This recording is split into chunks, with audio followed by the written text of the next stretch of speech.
Scarlett Lewis founded a nonprofit, Jessie Lewis Choose Love Movement, in honor of her son, Jesse, who was murdered during the Sandy Hook Elementary School tragedy in December 2012. It's a no-cost, comprehensive, lifespan, next-generation character and social emotional development program that teaches children how to thoughtfully respond with love in any situation by choosing the Choose Love formula, and offer ways for children to handle adversity, have courageous conversations, and to respond with love. Scarlett is also the author of Nurturing Healing Love, A Mother's Journey of Hope and Forgiveness, From Sandy Hook to the World, How to Choose Love Movement Transforms Lives, and Roses Foul. Foal. Foal. Oh. Foal's a baby horse. All right, and Elizabeth Williamson is the feature writer for New York Times. She joined the Times as a member of its editorial board, writing about national politics during the 2016 campaign. Previously, Williamson was a reporter on Wall Street Journal's Washington, D.C.-based special projects team, writing features about national politics and the culture of Washington. Williamson received a bachelor's degree in journalism, and she grew up in Chicago and resides in Washington, D.C. with her family. So there is so much to talk about tonight, and I want you to have so much time. Please take it away. I'm very excited for this conversation. Thank you so much, Katie. Appreciate it.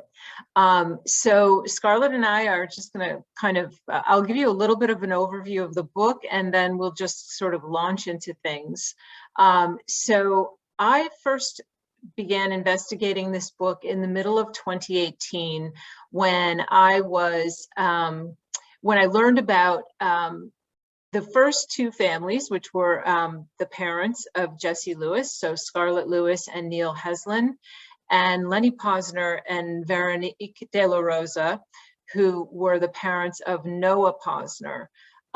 Both children were killed at Sandy Hook, and they both filed defamation lawsuits against Alex Jones in Texas at that time.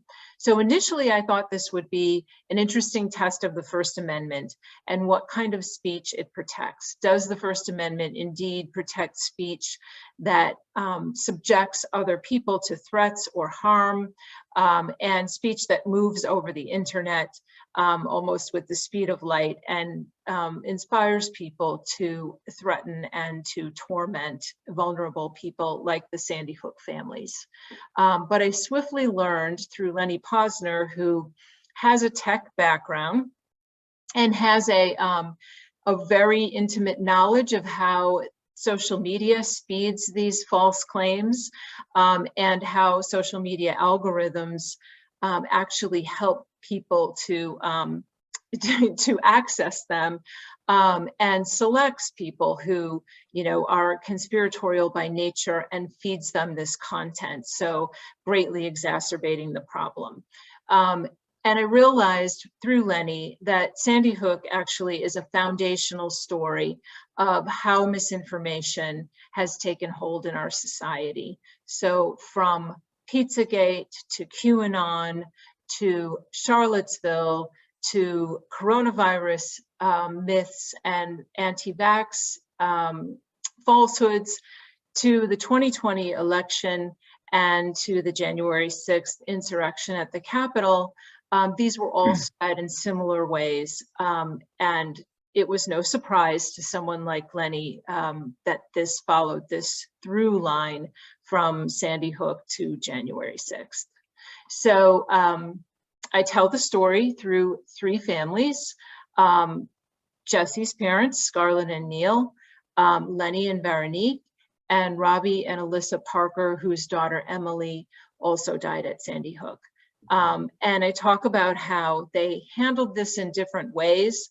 Lenny was keen to engage and to fight back against the hoaxers, as he calls them, including Alex Jones, but others who were also, you know, not particularly well known, but who were basically his content providers. So he was very keen to engage. Other parents were not as keen. Robbie and Alyssa Parker really wanted to don't feed the trolls and maybe they'll go away. And that was probably the dominant sentiment among a lot of the parents. They either didn't have the emotional bandwidth or they didn't think it would be helpful to engage these individuals. But eventually everybody in the story and the families of 10 victims in all came together and they filed 4 separate defamation lawsuits against Alex Jones in 2018, the 2 in Texas that I first learned about and another one in Connecticut. And with that, what they did, as they did when they spoke with me for this book, they basically are saying, we have to raise the alarm here. This is not just us. This is not just a one-off. This is a pernicious and persistent and more prevalent phenomenon in our public discourse and in our society. And by sharing these terrible details and the worst day of their lives and the moments that came afterward as they were tormented by these conspiracy theorists, they're hoping that we all take a stronger look at this and try to push for some kind of change so that this doesn't happen to others. So with that, I want to introduce Scarlett. And Scarlett, I just would love for you to first tell us a little bit about Jessie and then how you first came to decide that you needed to push back against this phenomenon. Yeah, thank you, Elizabeth. So I love talking about Jessie. I like to introduce him saying that he was born 11 pounds. So June 30th, and so he was a C-section. And the first time that I saw him, I walked to the nursery and all of these nurses were gathered around the windows taking pictures. And I walked up behind them and I said, "What are you taking pictures of?" And they said, "There's this enormous baby. And if you think of an 11 pounder next to a regular 6 or 7 pounder, it's a big baby." And he had literally, and I have pictures of this, crawled down to the bottom of that clear plastic bassinet and he was trying to crawl out. So I like to say that, you know, that's kind of the way that he lived his life. He was loud. And he was always happy, so energetic. And, you know, I've had a great time on our little farm with both of my boys. He was learning to ride. He had grown up on the sidelines of his big brother's soccer games. JT was a huge soccer player. So it was actually Jessie and Daniel. Because JT was playing soccer with James. They were in the same grade. So the 2 little brothers would be playing soccer along the sidelines, watching the 2 big brothers, always thinking about the day when they would be old enough to play soccer themselves. And so that day actually came and Jessie was on the Newtown soccer team. He got to play 1 season, and the kind of funny story about that is, you know, I bought him a uniform, and obviously when your kids play on a team, they have a uniform. JT's socks had been yellow and Jessie's socks were black, and they were brand new, but I could never find them. So Jessie would show up with, yes, his uniform, but with yellow socks, his brother's old, ripped up old socks, and he would play in those socks, and it never seemed to bother him. But of course, it annoyed me. And so he played 1 season. And when the team came together to play the spring season, of course, without Jessie, his whole team wore yellow socks, which is just so touching to me, so amazing. And you know, I actually studied journalism. I was telling Elizabeth this, and I don't think that she knew. I was telling her earlier today at Boston University. I graduated with a Bachelor of Science in Communications and a minor in media research. And I wrote. I took journalism classes at Boston University, and I remember writing these articles and turning the papers in to my professors and I would get them back with all of these red marks all over them. And they would say, you have to report the facts. And these are your opinions. And I remember saying, no, these are the facts. They're the facts. And they hand them back and say, no, these are your opinions. Go back, rewrite it, write the facts, which was interesting because I went on to write for the Greenwich Times newspaper right after my graduation. And I was the editorial assistant, but I also wrote articles for them. And so, reporting the facts. and I think some people on here know that after the tragedy, I quit my job and I just decided that I was going to dedicate my life to being a part of the solution. And, some of the conspiracy theorists have claimed that we're trying to take away their guns, First and Second Amendment.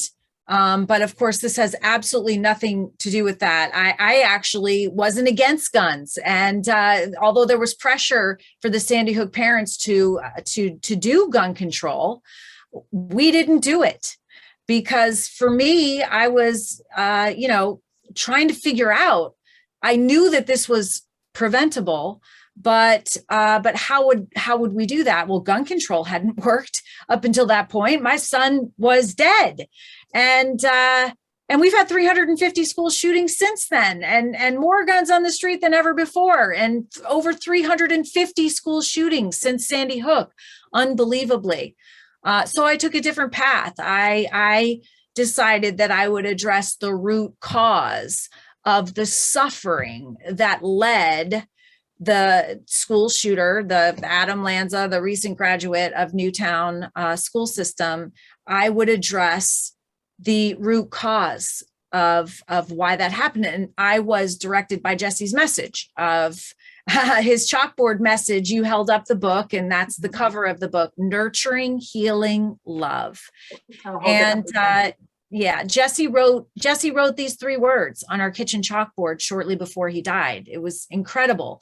They were phonetically spelled because he was in first grade and just learning to write. They completely changed my life.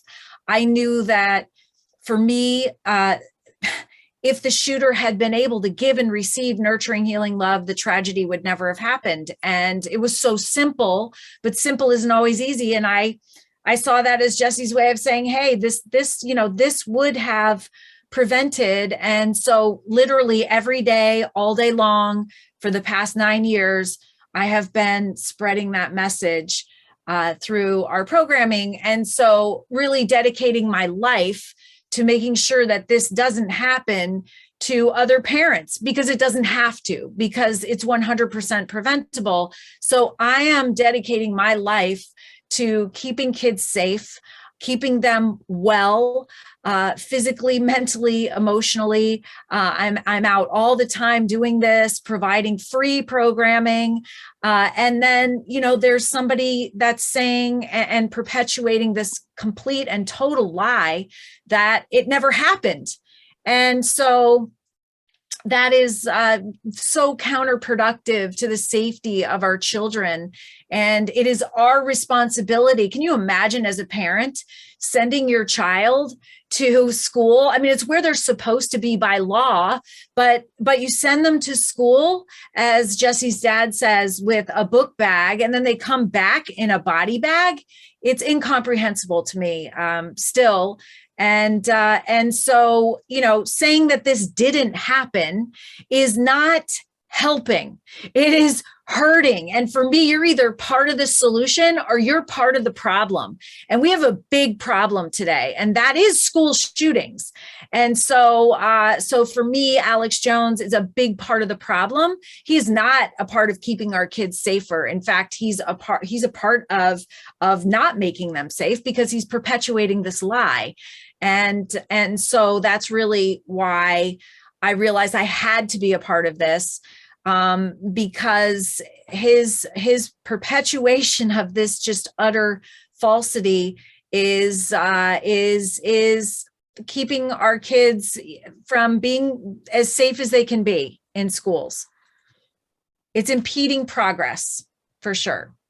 And though the book, as I make clear in the author's note, is not about gun policy, and it's not that kind of a book, it is definitely very much focused on misinformation and what happened to the families and what we can do going forward. But it was interesting that Alex Jones was motivated by his own personal stance on guns. He felt like, and both sides in the debate felt like this was a watershed moment.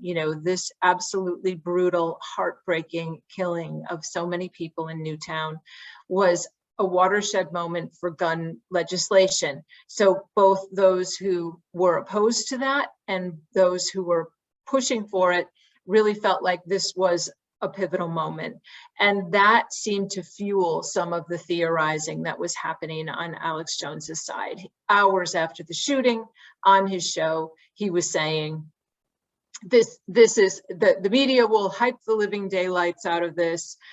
They're coming for our guns. He compared it to the Reichstag fire, where it would be an excuse for draconian action. And so he began theorizing about the shooting hours afterward, which is in contrast to what he's always said. He said that he hasn't, he says a couple things, but he had said that he has not come up with any of his own theories. He's only echoing the questions and the theories of others. That's not true. And he's also said that, he didn't begin right away doing this, but in fact he did. So Scarlett, when did you feel like, because you were so busy with a completely separate mission and an important one and a consuming one, when did you finally think, okay, I need to put a stop? And what were some of the things that happened to you before you did decide to take on the hoaxers by joining a lawsuit against Alex Jones? Yeah, my earliest memory, it was interesting, was when we were assigned a state trooper for our safety. And I thought, that's for our safety, that's kind of interesting. Every family was assigned a trooper, and he took our phone. And I said, why are you taking my phone? And he said, because I need to look for messages on it. And I said, what kind of messages? And so that's kind of the first time that I thought that I realized there was something off. Mm-hmm. And evidently someone had filed something to protest the kids' funerals. And so there were groups that literally showed up at Jesse's wake and funeral to keep the peace. And, so this started from very early on. And, I've gotten emails. JT has, my son has gotten emails that were CC'd to his principal and teachers and the senator and all of this, with all these accusations of him and his family. And, when you think about what we're going through as a family, I mean, we've just had a child that was brutally murdered, and then all of this, it was noise, but it was deeply unsettling and fear invoking, because it doesn't make sense. You're going through this, as you said, and it's true, the worst time in your life. And you've got people harassing you and, finding pictures on the internet and claiming that they're your child, and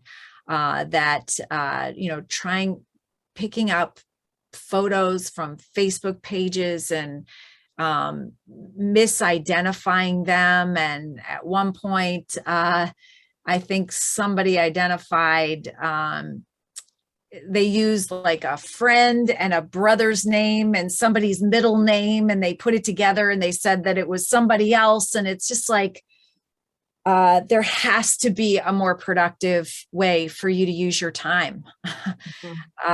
Because this is a waste of time. And there's so many things that we can be doing. There's so many issues out there in the world that you can be working on, and doing it in service instead of, trying to just wreak havoc on people's lives that are mourning. Yeah. I remember, so for the book, Scarlett and I always seem to meet in your kitchen. Scarlett lives in a beautiful farmhouse in Sandy Hook, and very, very old. And we would meet in your kitchen over tea and talk about some of this. And I remember you saying on one of our first meetings, if only these people were right. And I wouldn't want to believe this either. And in your book, Nurturing Healing Love, you do talk about, the mornings you woke up thinking, that was a nightmare I just had. Yeah. I mean, here you have this whole subsection of people saying that either Jesse never existed or he's still alive. And I think I said to you, and I really just wanted to yell out, my God, if he's still alive, find him, bring him back to me. Because I saw him in the casket at the wake, and I actually, interestingly enough, I was so afraid to go and see the body, and we were lucky enough to have an open casket. A lot of families couldn't because of the damage to the bodies. And we were lucky enough to have an open casket because Jesse had one bullet hole to the head. And I was so afraid. So can you imagine to have to go up and see your son? And I had one of my dad's best friends who is a 3-star Marine Lieutenant General. And his name is General Marty Steele.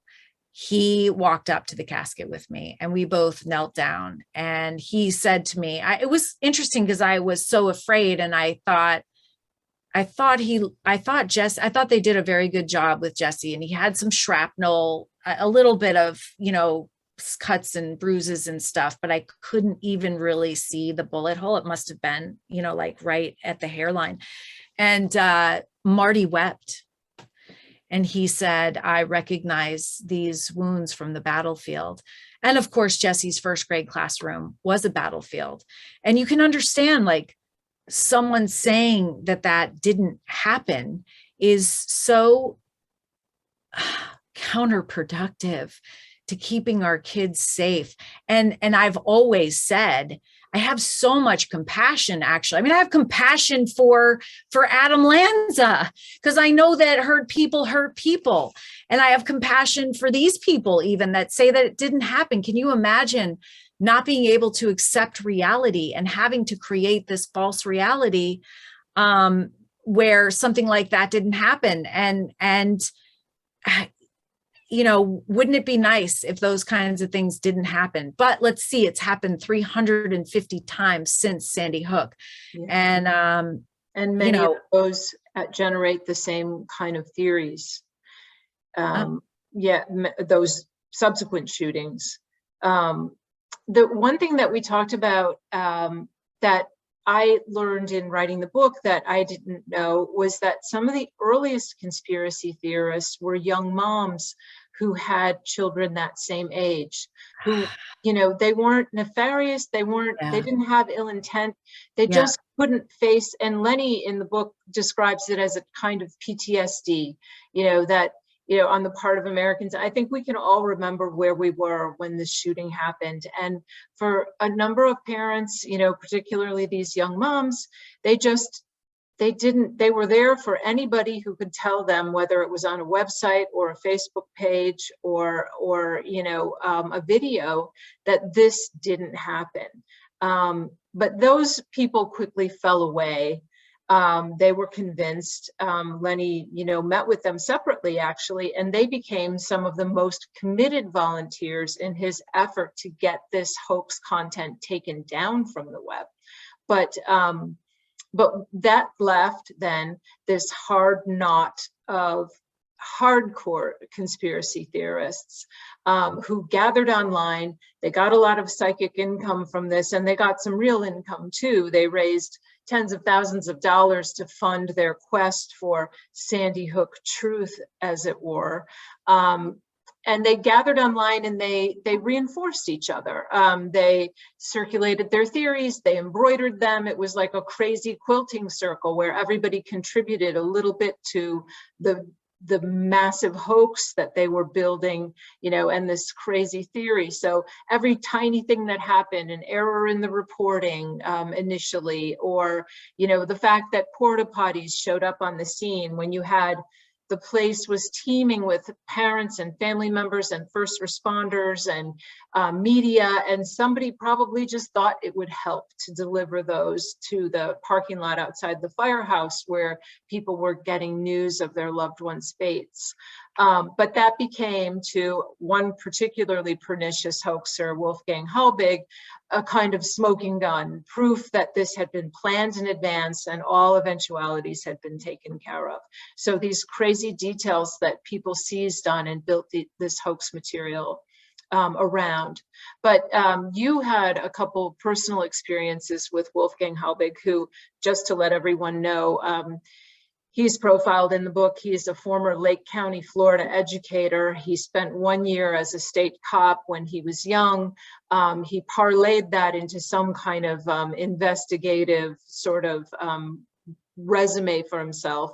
But in actual fact, he tried to ask Newtown to hire him to investigate the shooting. And when his email wasn't answered, he decided to go on a personal quest, making 24 trips to Newtown, tracking family members, showing up at people's homes, and issuing hundreds of public records requests for grisly details of the shooting. And then when he didn't receive those records, or they weren't to his liking, he then asked for a hearing. And so he made Newtown's life hell, and let alone the parents. So what were your experiences with him, Scarlett? I remember I was in some store and my phone rang. I didn't recognize the number. It's the last time that I picked up the phone when I didn't recognize the number, and it was him, and he was asking me, just going right into, I know that, you know, Jim Bob Jones is your brother, but this other person is, I can't figure out who this other person is, and I need the contact information for this. And, you know, I just like seized up, and I couldn't even figure out how to turn off the phone. It's so unsettling. And there was, you know, some other things as well. And it's just very, it's a violation. And I really wish that they would use all of their energy on helping me solve the school shooting crisis in America, and figuring out how we can keep our kids safe. That would be such a productive use of their time. Mm-hmm. And these folks have something in common, which is why they jump from event to event and create theories and build, you know, hoax plots around major events, whether it's a mass shooting or it's coronavirus or it's an election. And that's that they are deeply distrustful of government and all forms of official reporting or narratives, whether it's coming from the mainstream media or it's coming from the federal government or it's coming from the CDC.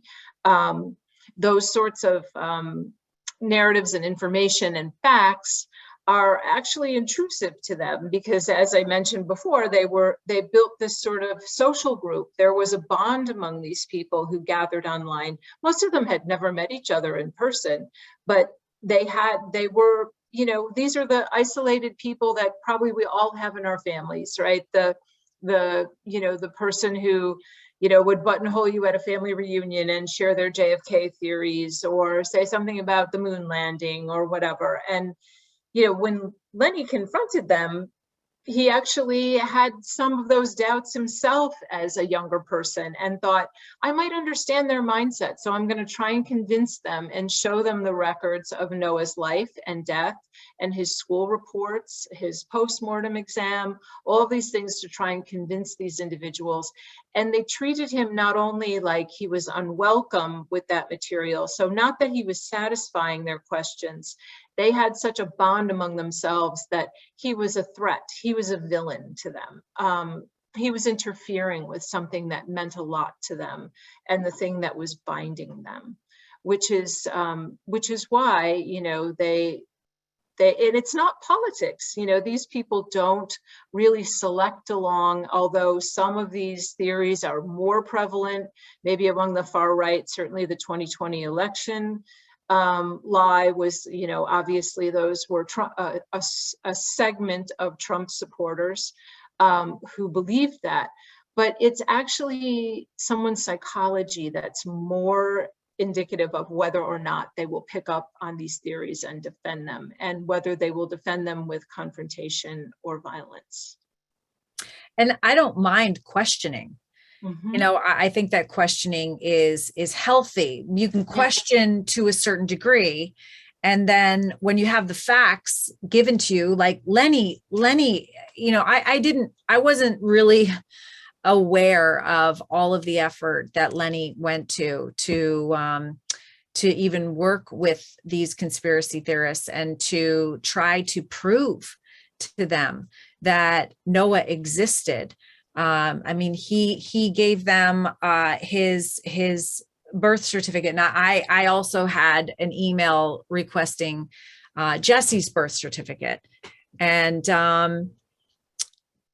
he gave them some other things that I was thinking, wow, it would take me a while to find all this stuff of Jesse's. I mean, he really went out of his way to his first doctor's appointment receipt or something, like his checkups and this and that. I couldn't believe he gave them all of this stuff. And it's almost like, you know, you're not going to change their mind.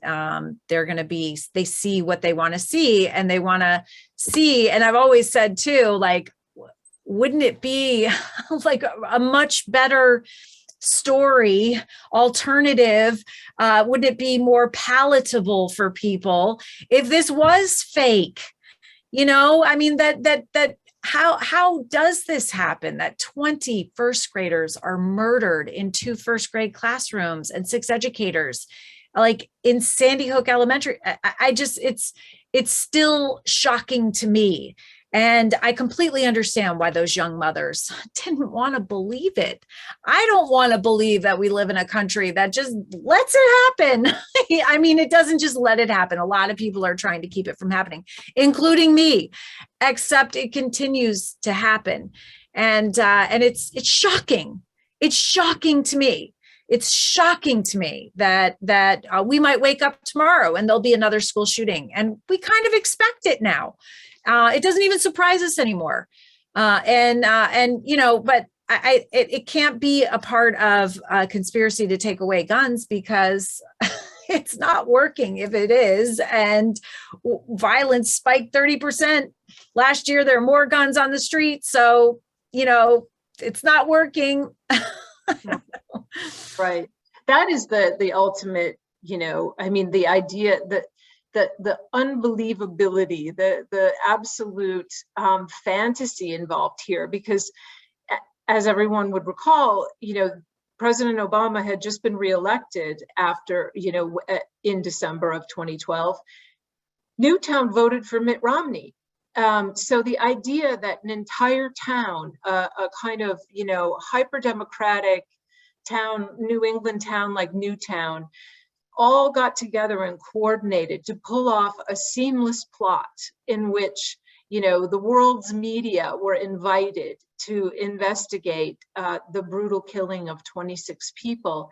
It's just, it beggars belief. So then, you know, for the book, I had to kind of say, well, all right, so this is obviously such an absurd plot, and the defense of it is so vicious and so nasty and so entitled. The idea that Wolfgang Halbig felt he was entitled to your family's contact information, or the requests that children be exhumed and allowed to be viewed, or that crime photos be released, or, you know, I mean, the presumption there is just appalling. And so you have to kind of look and say, this isn't about the facts of the case. This is about what, you know, and this is where you look at this through line that goes to January 6th. What is this satisfying in people? And have we become so distrustful of official narratives and of our own government that we're ready to latch on to anything? And Mark Bankston, one of the lawyers in Scarlett's case, said, you know, if there are no arbiters of truth, then anyone can be an arbiter of truth. And that's really where Alex Jones comes in, and where some of these theories come in. You know, people are substituting their own set of facts if they don't like the facts on the ground. I see some questions starting to come in. Katie, do we want to take some questions? Yeah, I actually think I have one that will go very nicely from what you just said. So, you know, people are substituting their own facts when they don't necessarily like them, but it seems like it would be a challenge of balancing giving the information about whatever topic it is, while not giving them more things to change and work. As a journalist, how do you reconcile that? So as Lenny learned when he first engaged with these hoaxers, they were not about fact finding. He, as Scarlett just said, he offered them all kinds of facts of Noah's life, and they wanted more. And when he refused, they turned vicious on him. They started insulting him. This was on a Sandy Hook hoax was one of the bigger Facebook groups at the time, just people gathering every night till all hours of the night, sharing these, swapping these stories, building each other up, praising each other for coming up with new ripples in the plot. And he actually joined a chat with this entire group and tried to convince them, but they ended up kicking him out. So, but actually at the same time, on the side, he started to direct message with some of these young moms in particular, not all young moms, but some others who had done a lot of, you know, research into what had actually happened at Sandy Hook. And they became the kind of core of his volunteer group, which was called the Honor Network. And they started taking some of this material down. So long and short of it, so fact finding and presenting facts doesn't really work, because there's a psychological need here and also a social bond among these theorists. So his next move was a legal one, and that was to use the copyright laws, because what people were doing was, as Scarlett mentioned, taking photographs, family photos, videos, and things that people were putting up on memorial pages or fundraising pages online, and they were using that material to create their own conspiracy theory videos, to create their own websites, their own fundraising campaigns. Wolfgang Halbig raised $100,000 to pursue this. And that material is protected by our copyright laws. So that was the first tool in Lenny's toolkit. He started to use the copyright law to get that material taken down. Those videos, if they used, you know, photos of Jesse, photos of Noah, they don't own that material. And so that gets taken down immediately by the social media platforms. But they were absolutely unresponsive otherwise. He did that out of desperation. He could not appeal to them as a grieving father. Can you do anything to make this stop? None of it worked. He got automated messages. He couldn't even get a human being on the telephone. And slowly he began to chip away by publicly shaming them in op-eds, in public comments and interviews, in the media, just calling them out for failing to protect vulnerable people like the Sandy Hook families. So that ultimately is what helped. And then, of course, the lawsuits against Alex Jones, which the families, and I'll just quickly add, and we'll go to the next question, the families had a clean sweep late last year, Alex Jones lost all 4 of the Sandy Hook family's lawsuits against him by default because he refused to come up with court records that were ordered by the courts, not showing up for depositions, and not producing things like financial records to give an idea of what his business was earning and how it functions. So he's lost all of those, and beginning this spring, and Scarlett and Neil's case will be the first one to go to trial, and juries will decide now solely. He's already been found liable, so they are meeting solely to decide how much Alex Jones has to pay the families in damages. So it's quite a triumph. That is a triumph. Okay. So for those that were wondering, you mentioned a while ago the statistic for school shootings. Where can we go to find the statistics, either for our own towns, for our own states? I mean, most of us are in Connecticut, but. Yeah, I see that Hamilton has put everytown.org. I mean, that's a good place to find the statistics. I don't think that I got my number from them, but that's usually where I go as well to get statistics. I think I added a couple together to make it a little bit more accurate than Everytown, and so that is not an updated number. I think I used that as of the end of the year. And then I saw this other one, and I appreciate the question, Hamilton, because I'm passionate about this. Do you think schools are getting anything wrong about social and emotional learning? And I think that social and emotional learning is a heavy topic now, because there are a lot of parent groups that believe that or claiming that it's a cloak for CRT, critical race theory. And I know why they're saying that, but it's not. Social and emotional learning is literally teaching kids how to have healthy relationships, how to identify, label, manage, express emotions. It's how to make responsible decisions. And then Choose Love, our programming has social emotional learning is a little part of it, but there's so much more. We teach kids how to have the courage to face difficulty in their lives. And this directly relates to what happened at Sandy Hook. The shooter, if you look at his childhood, he was bullied and traumatized and isolated.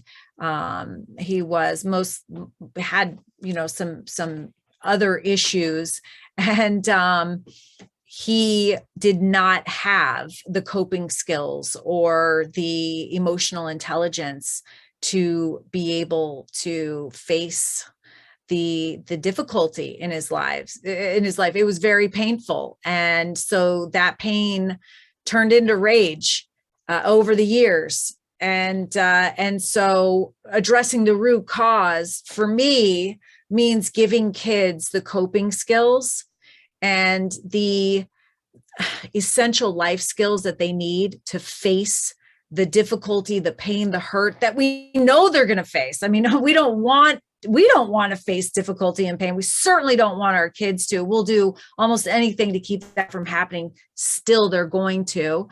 And they need to know how to not only face it, but to learn from it, grow through it, be strengthened by it, and then hopefully take what they've learned and use it to help other people. We can teach all of this. And the amazing thing was, when I started looking at addressing the root cause, I didn't have a lot of these skills and tools. And I am a college graduate and I had some pretty cool jobs, but I didn't learn them at home. I didn't learn them in school, and I got to be an adult without them. And so I've learned them as an adult, and we can.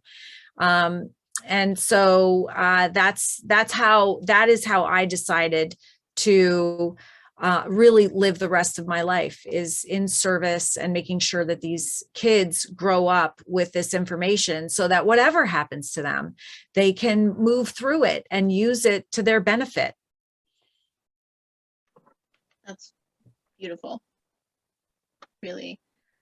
So for the audience, we have a link in the chat that has the information for the Jessie Lewis Choose Love Foundation. All right. I have another question. So, Elizabeth, you said earlier that this book definitely changed. You weren't going in writing about, you know, misinformation and all of the things that come from misinformation. How did your just research change? Because it was started as a very different book. Yeah. Can you talk about that for a minute? Excuse me? Could you just talk about that for a little bit? Absolutely, yeah. So I initially did think, so we were in a period where, you know, Kellyanne Conway had already used her famous line, alternative facts, you know, on the first day of the Trump administration to describe crowd sizes. You could argue this is not a big deal. But when, you know, I started researching the book, I could understand that there was probably a common denominator here with the way that things flowed, false claims flowed during the election, the 2016 election, the misinformation that got out there, the Russian interference, things like that. I could see the seeds there of something going on, but it was really through my conversation with Lenny when he said, we are kind of canaries in the coal mine here. We are not, this is not an isolated body of theorizing that's built around the fact that this is a particularly horrific crime and that it generated a very heated debate over gun policy. It was more than that. And that was just through learning, you know, from him, like the MO of the people involved, and most particularly the role of the social media platforms in speeding this content to millions of people in minutes and in linking these individuals into groups that could then take action. So that was, you know, happening.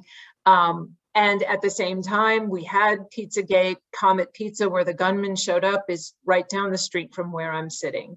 And the owner of, that's chapter 16 in the book, speaks about exactly how that happened.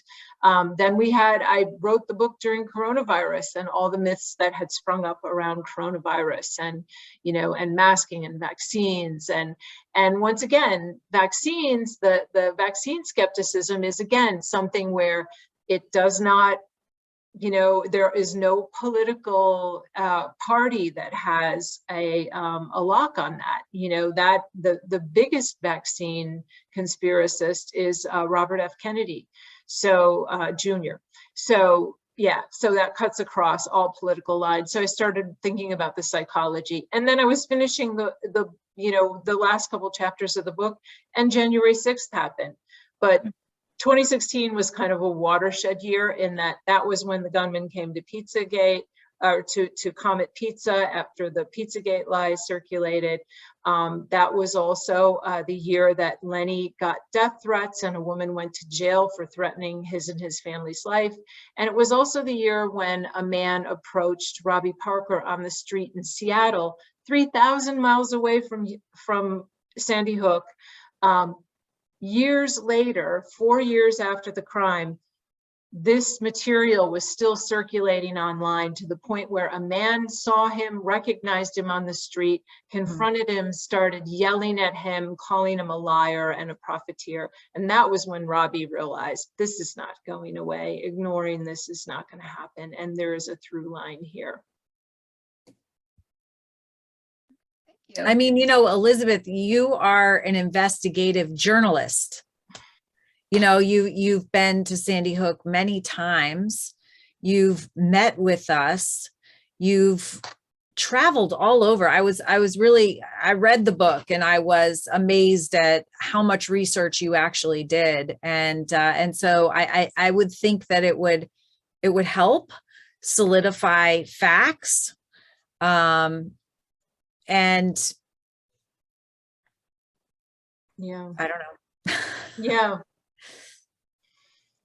Yeah, I mean, the most we can do is describe the phenomenon and what the families have been through, because my goal would be for people, and this is what you told me, Scarlett, and the other families have said, you know, living through the worst day of your life and the awful things that came after is not easy. But what the families said was that they hoped that repeating this saga and putting it out in the world would spur some kind of change. It would make people appalled and shocked and angry and willing to, you know, add their voices to the families in saying, this can't stand.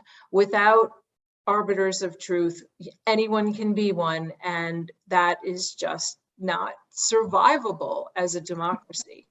So we have to have objective standards of truth, and we can't have social media platforms where falsehoods run rampant and unchecked, and, you know, and actually serve as a mechanism for grouping people together, where then they can contemplate defending them in the real world. And sometimes, as we saw on January 6th, with violence. So I do have one more question that I think is a nice way to wrap it up, and I would love an answer from both of you. What's something that anyone in our audience can do tonight, tomorrow, this week to help make a positive change, to do something for the good? Wow. You want to go first? I love that person that asked. And actually, I was looking at the guest list, and I recognized some names of some dear friends of mine that I haven't seen for a long time. So thank you for showing up tonight. And hello, it's so sweet of you to support. You know, to be part of the solution. I mean, for me, I kind of have a one-track mind, and that is getting these essential life skills in front of every child, so that regardless of what happens, they can manage their emotions, they can cope with pain. And I mean, look at what's happening in our environment. I mean, we went out of 2 years of lockdowns, basically, of social distancing, which is an oxymoron of what we need as human beings. We need human connection.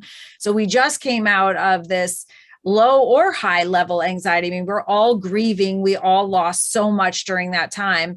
And now we're hit with a war. And you know, the U.S. Surgeon General came out and said that our children are in the middle of a mental health crisis. And I believe that we are too. I am working in schools all the time, constantly with educators, and I'm seeing what's going on. And I think that, you know, I will just say that Choose Love movement is a movement. We don't advertise. We are spread by word of mouth. And to help, I would love for you to share the Choose Love movement on your social media and help that way, you know, get the word out, because this is a way that if kids and adults have these essential life skills, they can manage during these times. They can not only manage, by the way, during difficulty, they can excel. And so this is like so essential, and is becoming even more essential. That's why there's this big push right now for social and emotional learning, and of course the subsequent pushback too. But this is almost like a silver lining for me, because a silver lining of COVID anyway, that the spotlight has been put on social and emotional learning and how important it is for our kids. And wow, do I wish that I had it, by the way, when I was young, because I would have made different choices. And so, but I have it now, which is helpful. And just help me get the word out. That would be great. Yeah. I mean, the one of the things that I was thinking about today, so, you know, we've seen now that Russia is using the term crisis actor to describe the dying pregnant women that were being evacuated from the hospital that they bombed in Mariupol in Ukraine. That term was invented for Sandy Hook parents. I mean, there was a professor out of Florida Atlantic University who was the first to use the term crisis actor to describe family members at Sandy Hook who were pretending that they had lost their loved ones in the shooting. So that is like one of the most grotesque, cynical 360s or 180s that, you know, we've come across. I mean, that shows you what an absolute through line this is. So I would say two things. One, there needs to be a policy solution. One of the reasons that this moves so unimpeded on social media platforms is that there is a rule, section 230, which shields social media platforms from liability for defamation, for, you know, harmful content that destroys someone's reputation or their life. They're treated like a pipeline for that material rather than the originator of it. And Congress is right now looking at ways to pierce that shield under certain conditions. It was created in order to, you know, spur the growth of the internet, which was seen as this wonderful source of information and sharing and community. But it hasn't worked out the way some of these creators thought it would. Facebook is now so large that they freely acknowledge they can't police all the content that flows there. And likewise, Twitter and YouTube, although they try.